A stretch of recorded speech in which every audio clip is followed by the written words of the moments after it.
So, boys, it's the Meatlock. You see the text, and back from a successful Meatlock last week. Thanks a lot, Chris Gutierrez, El Guapo, for getting us back on track. We're trying to get El Guapo back in the El Grino. So, we think that Ikram Aliskerov is going to be the one to do it against Warlley Alves this weekend. And Warlley Alves, we know, won the Ultimate Fighter a million years ago. He was a welterweight prospect at one point, even has a win over Colby Covington, but he's lost 3 of 4, and he's stepping up on essentially 2 weeks' notice against the second scariest guy in the middleweight division. So a 2 week notice recipe is probably one for disaster in a weight class against a guy like Aliskerov, who is 14-1, undefeated in the UFC, and it's been easy work throughout his entire MMA career, except his one lone loss where he lost to Hamzat Chimaev in a catchweight fight that you got to imagine we're going to see at some point down the line. So this originally was supposed to be Ikram Aliskerov versus Nasruddin Imavov, which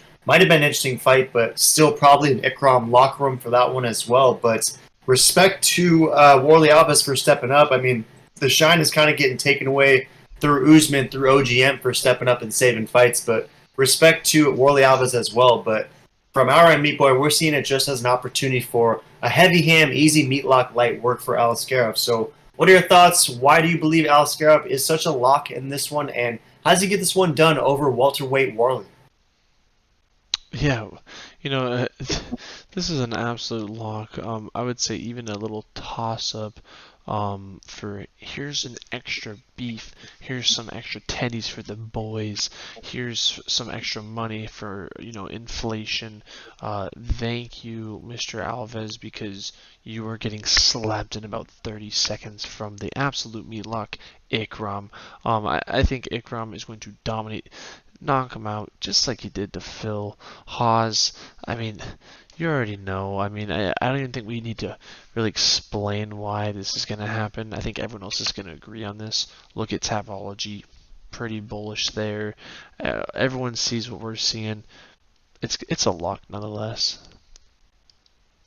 It's a lock nonetheless, and while of course minus 600 is not the most desirable, this could very well be minus 1500 because there is very little room for Warlley Alves to have success in this one. It would be the pipe dream of all pipe dreams for him to accomplish a victory over Aliskerov, and like you said, 97% from a lot of brown, some copper for the sub, but majority thinks that a finish is imminent, and we probably do as well. He's just going to overwhelm him. He's going to be too strong, too fast, better everywhere, and there are little pathways for welterweight Warlley in this one. So we anticipate this to be another meatlock, our second in a row, get us 86th overall, and in so doing, we're going to be throwing down an easy 2400 at minus 600. It's going to net 400. Easy work, heavy ham to get us back to those green eggs, and we'd like Ikram to be the one to keep the meatlock streak going because, again, El Guapo restarted it last week, and let's keep this one going through UFC 294. Any last thoughts? Ikram by finish is the meatlock for me. Anything else? No, yeah, Ikram by finish. You heard it here, boys. Throw in the comments. Are you riding with the meats or fading, and why? And make sure to smash that meat, subscribe, and check out the other videos.